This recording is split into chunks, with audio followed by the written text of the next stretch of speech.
মালিকের টাকা মেরে খায়, সেই নেতাদের সঙ্গে যুক্তি বুদ্ধি করে আজকে একটা পায়তারা চালাচ্ছে।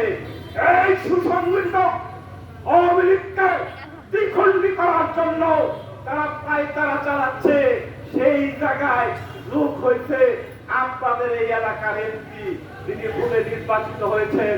আমি শুধু বলতে চাই, আজকে আমি সাবধান করে দিতে চাই, টাঙ্গাইল জেলা আওয়ামী লীগের সাধারণ সম্পাদকের বিরুদ্ধে যদি আবার কোনোদিন কোনো কথা বলেন, আপনার জিহ্বা থাকবে না।